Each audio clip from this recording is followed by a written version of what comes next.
이 감사 참 7주간 하는데 본인에 대한 직접 조사 있었습니까? 없었습니다. 한 번도 없었습니까? 네. 본인 요청하시지 않았어요? 네. 그래서 이게 저에 대한 표적 감사로 알고 있는데 7주 동안 저를 직접 조사를 하지 않아서 서면 조사는 뭐 있었나요?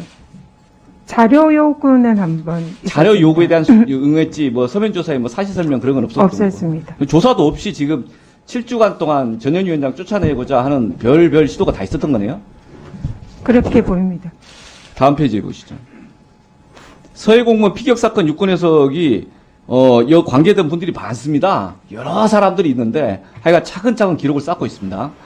이것에 대해서 권익위가 직권조사할 권한이 있습니까 없습니까? 직권 조사 권한이 없습니다. 그리고 이 사안은 남북교류협력법이라든지 난민법 등 통일부나 법무부 소관 법령이기 때문에 이 소관 법령에서 유권해석 권한이 법무부나 있습니다. 아니면은 통일부에서 유권해석 한다 이런 말씀이시고요. 근데 유권해석을 계속 요구를 했었고 다음 페이지 보시면 뭔가 보이지 않는 손이 있는 것 같습니다. 이 보니까 대통령 비서실에 있는 누구와 권익위의 고위층인지 어떤지 잘 모르겠습니다만은 박주민 의원실에다가 감사원이 제출한 자료에 따르면은 무슨 권익위인지 뭐 고위층의 제보가 있었다 이런 공문을 줬어요. 이번 국감 과정에서. 그래서 쭉 보니까 지난번에 강병훈 의원실에서 질의해서 답변한 자료들이 권익위 관계자들이 국민제안비서관 또는 행정관들과 잘 소통을 한 걸로 돼 있고 다음 페이지 보시면 대통령 비서실과 감사원 관계도 참 긴밀해요.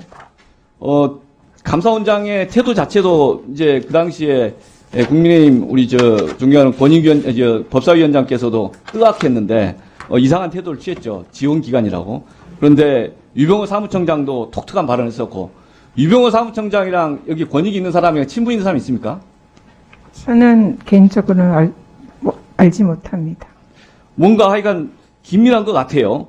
그래서 이런 감사원과의 이야기하면서 일일이 그 당시에 이 국민 비서관인가요? 대통령 비서관 쫓겨났지 않습니까? 8월 말 9월 초에. 그리고 나서는 이제 소통 상대가 바뀌었나 봐요. 그래서 수석한테 가서 직접 보고하는 건지 어찌 모르겠지만 어제 유병호 사무총장이 답변도 제대로 못 하더라고요. 다음 페이지 보시면 결국 감사원이 계속 그 이야기하는 것들입니다. 언론에서 보도 기자들한테 이야기라고 도처에서 이야기해서 제보들이 막 돌아옵니다. 공익위원회 권익위원회 내부 제보 사항이다. 그다음에 핵심 보직자를 제외한 다양한 구성원의 복수의 제보가 있었다. 뭐 최고층의 내부 제보가 있었다. 등등 있었습니다. 그래서 대통령 비서실과 또 그 누구 그리고 감사원의 누구 권익위의 누구가 서로 연관이 있는 것 같습니다. 그래서 지금 감사 자체 그 다음 페이지 보시면 이게 표적감사 아닌가라는 데서 누구든지 이걸 피할 수가 없을 것 같아요. 이 감사원 감사 과정에 환경공단 그 상임감사 사례가 이미 있었지 않습니까? 그리고 실제 이 사람에 대해서는 직권남용죄 처벌 받았습니다. 대법원 판결까지 다 났고요. 그 다음 페이지 한번 더 말씀드리겠습니다. 이 자리에서 정무위 하는 자리에서 이야기를 한번 했었습니다. 1분만 더 주시죠. 예. 이 자리에서 해서 쭉 제가 국무총리실 비서실장에게 직접 질의했습니다.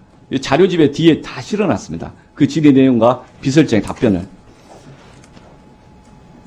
대통령 핵심 관계자나 국무총리실 누군가가 모여서 순차적으로 개별적 의사소통을 해서 사표를 내라, 받아라, 사표 내지 않으면 압력을 해서 망신 주기를 하거나 또는 기타 이러저러한 절차를 하면은 그 대통령실에 누구든 정부 부처에 누구든 감사원에 누구들이 모여서 표적감사 한번 해보자고 공감대를 추진하면 감사원의 상식에 반하는 감사를 하고 준사업적 행위에 대한 자료를 요구한 등등에 하게 되면은 이렇게 객관적 중립성을 못한 감사를 하게 된 경우에 기능적 회의집에 그랬다 직권남용죄 되는 거 아닙니까? 라고 물어보니까 박성근 비서실장이 부장검사 출신입니다. 총리실은 관여한 바 없는데요. 그렇게 답변하면서 직권남용죄 될 수도 있겠습니다. 사실관계만 그렇다면. 그런 답변인데 지금 상황에 대한 직권남용에 대한 의견은? 네. 환경부 블랙리스트 판결도 권익위 사안과 사실 거의 유사한데요. 대통령이 임명하는 환경공단 상임감사 법률에 임기가 정해져 있는데 사퇴를 하지 않고 버티자 감사를 통해서 사퇴 압박을 하고 사표를 받아서 결국 그 사안이 감사를 지시한 그리고 거기에 공모한 사람들이 직권남용으로 유죄 판결을 받았습니다. 이 사안도 마찬가지로 보이고요. 그래서 직접적으로 감사를 지시한 그런 분들 외에도 여기에 관련해서 기능적으로 행위 지배를 하는 공모 공동 정범이 성립하는 경우에는 의원님 지적대로 같은 직권남용이 법률적으로 성립할 가능성이 매우 높다 생각합니다.